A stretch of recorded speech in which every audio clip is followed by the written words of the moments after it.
I'd like to welcome you all to Readercon if you're just arriving.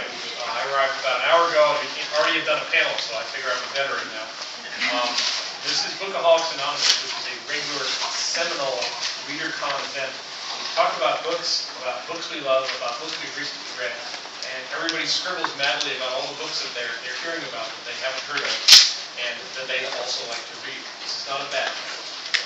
I'm Walter Hunter, a science fiction and historical fiction writer, and I've moderated Bookaholics for the last couple of years and have been involved in it for several.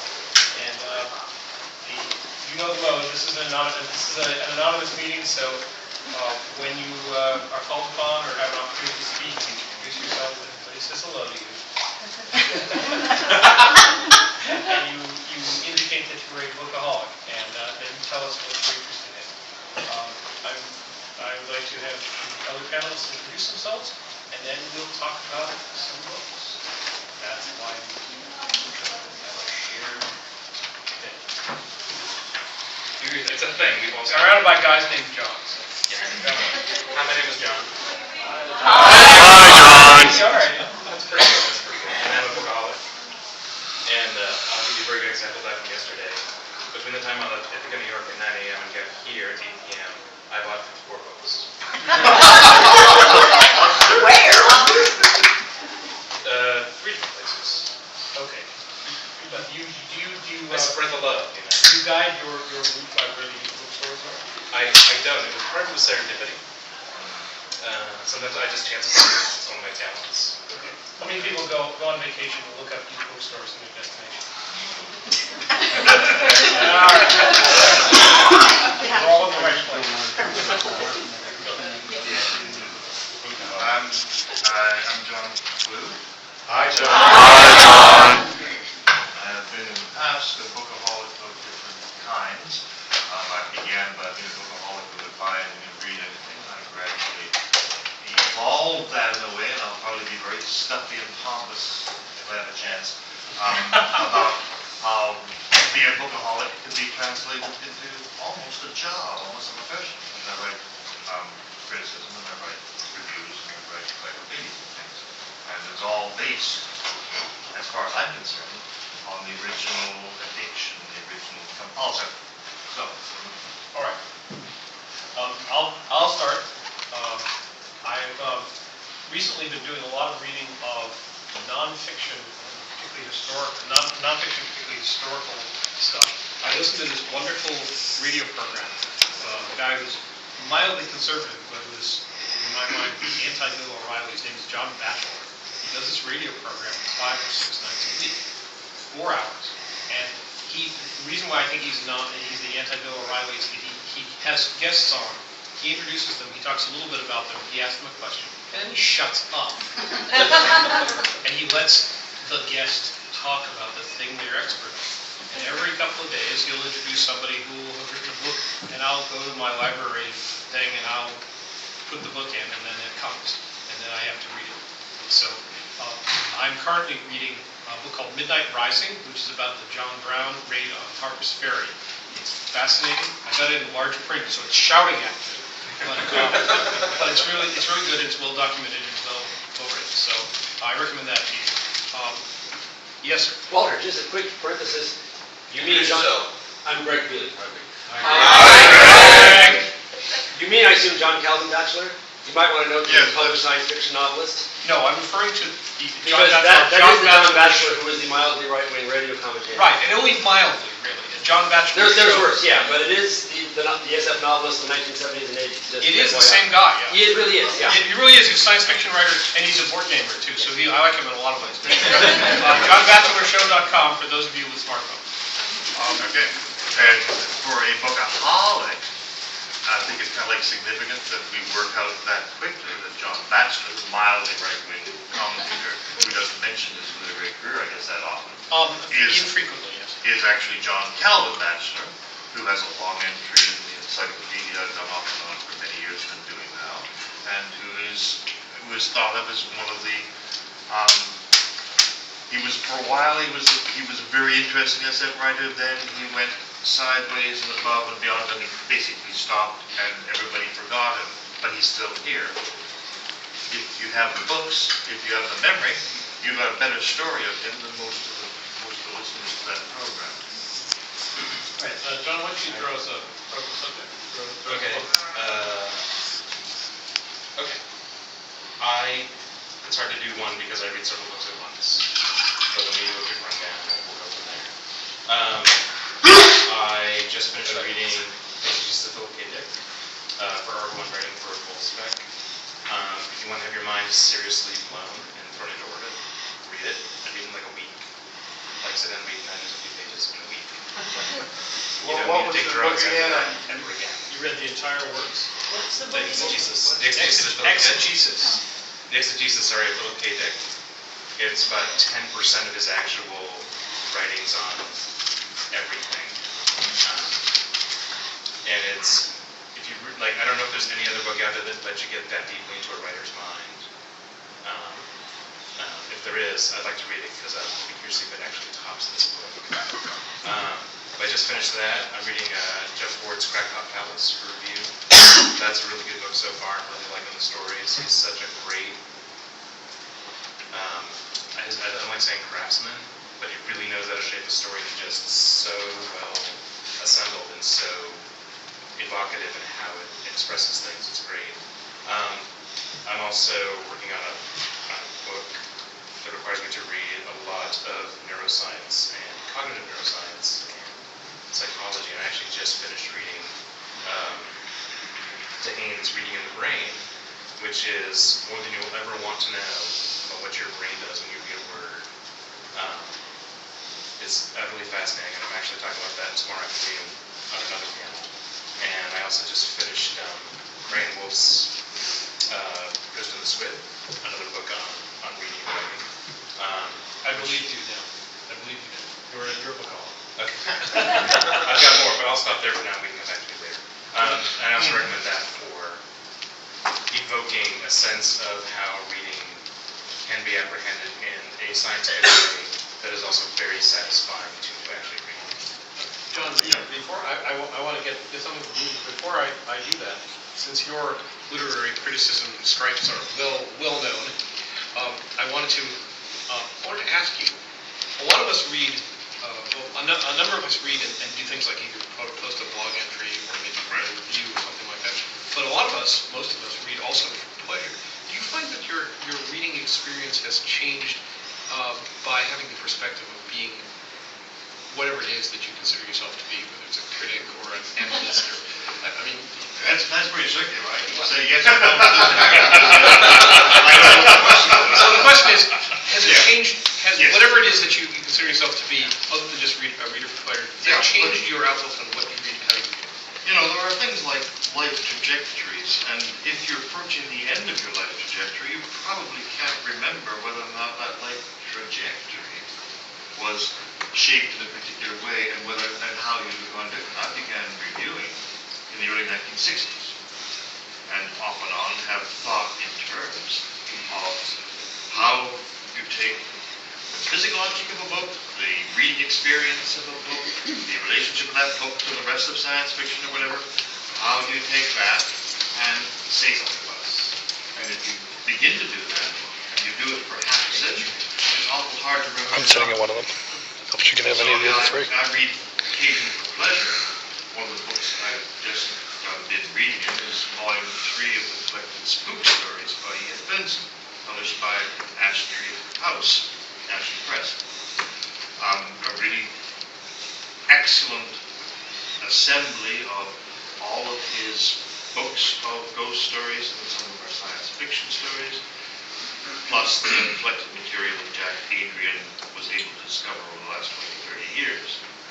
And when I read that, with absolutely no intention of writing a review of it, it's been out for 10 years, or for modifying an entry in the Encyclopedia of Science Fiction, which I'm working on now in third edition, because he's not a science fiction writer. I'm still doing it. And I think kind of like this is what we all do. We're all making paraphrases. Mine tend to be a little bit more shaped in terms of how I would put a sentence down and how I would work out how to write a spoiler, because I love spoilers. Most people do something the same. Most of us in this room, I'm I'm sure we're not reading, like reading as though you were a reviewer is reading as though you're not ignorant. Whether or not you happen to be, whether or not I happen to be ignorant of a particular book, I'm reading it as though I'm not. I'm reading it as though I got the context. And I think we all do that. We wouldn't be here if we didn't. Well, my dad used to say that he'd read things and then a week later he'd have forgotten. He read them as a consumer rather than as a critic. And it's very easy. Yeah, and I take notes. really, 1 or 2 words as sort of triggers. And I think it's probably a good idea. I don't do it online. I do it very old-fashioned way. You write things down on lines for different parts of my mind. It's an old mind. It's not a young mind. I'm not a young mind either. I have a blog, bolterhunt.com/blog. I don't know where I come up with that. And every week or two, I post an entry, and it usually lists what I'm reading now. So if you're ever interested, take a look at that. Okay, would you? So you mentioned something you've read. Who would like to bring up a book that they've read recently that they like or that they're interested in? If you don't, we're going to keep doing that. Yes, sir. My name is Bob Rhodes, I'm a bookaholic. Hi, Bob. I've read 2 big books recently. I'm sure everyone's heard of them, and I just wanted to read another one. One is 2312 by Kim Stanley Robinson, and then Existence by David Brin. Both of them are really, really excellent. The 2312 continues the story in the universe of the Mars trilogy, and starts on Mercury with the usual traveling city, and has a character with a most ambiguous gender. Okay. All right.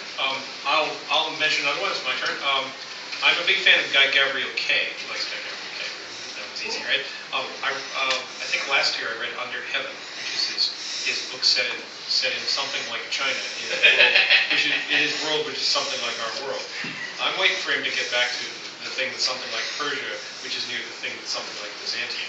So I'm hoping this China thing is merely a dalliance and not a long-term relationship, even though it was very good. Yeah, well, if we read Guy Gavriel, we realize he knows exactly the relationship between his non-China and his real China, or his non. Oh, you're damn right. Yes, absolutely. Which is part of the plot. And immersing yourself in that, or in Last Light in the Sun, or in the Sarantine Mosaic, you have no problem. He's forgiven because it was so wonderful. One thing that keeps on across in my mind is that none of us can read in isolation anymore. Probably none of us ever could. But certainly within in the kind of compass of the kinds of books that are being mentioned, we're reading in context. We're reading to compare. We're reading as parts of a conversation. We have to do. And part of bookaholism is actually getting ways to make that make sense physically on your shelves, in your book buying habit. In other words, our lives aren't long enough just to be random the whole time, and we don't behave randomly. We may think we do. We don't. Serendipity. There's a panel this afternoon, tomorrow on serendipity, which I think. Oh, whatever it happens. It'll be interesting. I'm sorry. The thing is, whenever it happens, I'll be there. And serendipity doesn't really exist for us, except very, very rarely. And I'm going to, in a minute, show an example of serendipity and how it works into our knowledgeable reading. Because I'm much more interested in abstract. At the abstract instance, we read Stan Robinson's 23112. We know that it comes out of a series that's been going on in his head and in our minds for 20 years. And that is not just to give a book and reading it as a consumption and forgetting it the next day. Right. I don't think we do that. But he also wrote Years of Rice and Salt, which doesn't. Which is a single. Yes, he does write it. Right. But that ongoing future history is something that unless we are deaf and blind, we're going to know about. We're going to know there are things like future histories that we read that require that we have the knowledge. Are we disappointed when we find the singles, or is it just? No. Well, my argument obviously is that no such thing as a single. Not in our universe here, but when there is something that is as close to the single as we can get for sometimes. used to be, it's easier to read a series than a single. Well, I mean, for example, I wrote 4 science fiction novels for Tor, the Dark Wings series, which are all now in ebook from Baen. It's a good thing. But when that came to a sudden end, I wrote a novel about the Order of the Temple in Rosslyn Chapel called The Song in Stone, which is completely different from everything I'd ever written. And some people thought it was great, and some people thought it was like, where's my next Darkwing book, damn it? To which I said, ask Tor. But it was clearly Singleton. I don't know whether it'll ever connect, but I suppose It is. That's what Bookaholics know. I'm not here. Everything. good. Speaking of connecting, I put we're that hoping maybe so reconnect. whoever it was didn't see it. Okay. Thank you. All right. Okay, Greg? This is in connection with what John said about there being no singletons. I'm currently reading to revise an entry in Encyclopedia of Science Fiction on Edgar Pangborn, a once very well-known, still moderately well-known author. And in trying to establish when a series of books he wrote, it started around mid-career and he seemed to continue on books that seemed to commence with Davy, and every novel he subsequently published was set in this universe. I found that he was arguably starting this with a short story published in Galaxy a good 10 years earlier, because there's a link of names, and then realized that this name was in a book that manifestly by no means could be in the same universe. It was called A Mirror for Observers. And no one who knows Pangborn's work can say A Mirror for Observers and Davy are set in the same universe. But there are a character with the same name, moves a little bit, and in a sense, Pangborn never wrote a singleton because his abiding concerns, a little unusually for him, he would actually carry themes and characters from one book to another book that was not meant to be set in the same universe. But this is perhaps merely a more salient example of what all writers do ever. Pangborn wrote a novel called West of the Sun, and about 7 years later he wrote a novelette that so resembles it that when Gardner Dozois reprinted the novelette in one of his anthologies, he said it was an early chunk of the book. He got the chronology exactly wrong.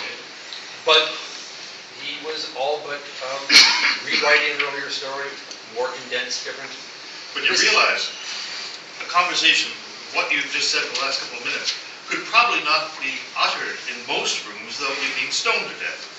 Because it's all far too specialized, far too detailed for most audiences. He's gradually metamorphing into For most, it's true that That's my Shirley Jackson comment. Oh, you hit the black spot, damn. Greg, you're turning into Barry Malzberg. Yeah. Oh, please. But you know, Hey, somebody's going to do it. All right. somebody got to do it, it's a good job. I'm sorry to be late. Oh, you have to but- introduce yourself. Introduce yourself. But, You have to do the thing. I'm Faye Ringel and I read books. Just that Chris tells me that you haven't asked the other ritual question, are there any newbies here and do you have any questions? True. Are there any newbies here? And do you have any questions? Define newbie. Okay. Is there anyone who has not ever been at Readercon? Oh, Wow. I thought so. Okay, well, let's start with this lady. What is your question, ma'am? I didn't expect that having my hand up ahead. You have any introduce yourself? My name is Nina. Hi. I read books, although I am much more of a copy of a very good reader. Oh, and a neighbor. There seems like there are far fewer good copy editors than good writers. If you look at the photo guide of the student yearbook and see something wrong, you can find something shortly in my tweaking things. You found an error in the program book? No, she didn't. I was a proofreader. Oh, then there are no errors in the program. Okay, well, what is your question? John Clute? Huh? Clute, yeah. Readers that they told, let him do his colons. It's all right, he does colons all the time. As long as it wasn't John Clute. Thank you for allowing him to Did you have a question? No, I just had the misfortune of sitting in front of being called first and I see. asking them. All right. Are there any people who are first first time at Readercon who have a question at this time. That got to that. Okay, is there anything else I'm supposed to do, Faye, that I've No, not done? Okay. no, you have done your, oh, whoa, this. I'm sorry. No. Are you volunteering a book? I'm volunteering the book. And you are? My name is Stephanie. Hi, Stephanie. Yes, I'm a frequent offender at Readercon. Repeat offender. And what I'm recommending is Leviathan Wakes by James Corey, who's actually two guys. And it is part of a linking set of trilogies. But the good part is they how we wrote the Extant series, and they're doing another one. In fact, it's going to be the next panel they're doing next session over in wherever the heck they were before, Rhode Island or Massachusetts or whichever state they were. All right. Would you like to jump in with another, 6 books that you're reading? Or? Sure. Thanks. What else? Yeah. I started Samuel Delaney's Through the Valley of the Nest of Spiders. Is anyone ready yet? Repeat the title, please. Through the Valley of the Nest of Spiders, Samuel Delaney. Oh, yeah. About 150 pages in, and I needed to take a break. I started it right after the PKD book. So going from one mind trip to another was more than I can handle. It's amazing. I can interrupt and say, I haven't read it yet, but two of the people who have read it have been blown away by it. Yes. By the whole thing. No, it's in different ways than PKD's book. It will blow you away. It's true of anything that Phil K. Dick is. It's always different than anything else you always Exactly. I don't know if I can recommend it yet, although I want to because he's one of my favorite authors. But it's definitely something to see how you react to it. So I put that down. I picked up Jeff Ford's book. And I'm also reading more books for this nonfiction book I'm working on. One of those that's really good is Karen Watzow's Theories of Reading, which is a book about trying to combine the way that you feel about a book, the way that you actually take a book in, and the way that you use a book socially, intellectually, psychologically. She's trying to blend stuff together to try to create a more complete portrait of reading. And if you're interested in reading, which some people would be, it's a very good book for that purpose. And then I guess the last one that I will end with is that I also restarted Steel Light's new book, Blue Skies from Pain, which is really, really good book. It's the second book in a series called Bay in the Fallen, set in Northern Ireland during the Troubles. It's about a young man who got inadvertently involved in the Troubles, who's now dealing with a combined magical heritage and the ongoing political crisis in his country. These guys from that's a quote from Blitz. I believe so. It's we should hear. What was the author and title? Stina Light, Stileleicht. Blue Skies from Pain. There's something else about the Delaney, which is in the context, certainly for those of you who read about it, that is relevant. Samuel R. Delaney, who has invariably known as Chip Delaney, he doesn't go by Samuel or Samuel R. It's not, you're not being rude to call him Chip Delaney, that's what he called him. Chip Delaney will be here, he isn't here already, so that's of interest for anyone interested possibly in this novel. But the person who wrote what he considers to be the most beautiful, sustained, and understanding review of this new novel, Paul Di Filippo, is also here. And if you meet Paul Di Filippo, ask him about the novel, and he'll tell you.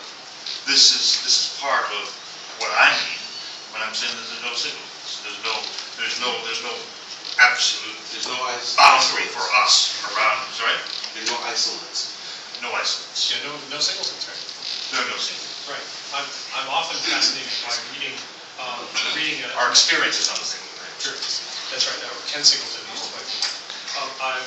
I'm interested in reading nonfiction very often to support fiction that I'm either writing or otherwise reading. I just read Michael Zach's or Richard Zach's Island of Vice, which is about the year that Theodore Roosevelt spent as police commissioner in New York. And interestingly enough, I've met many of the real life characters in that by having read Kelly Carr's The Alienist, and of course Jack Finney's Time and Again, which are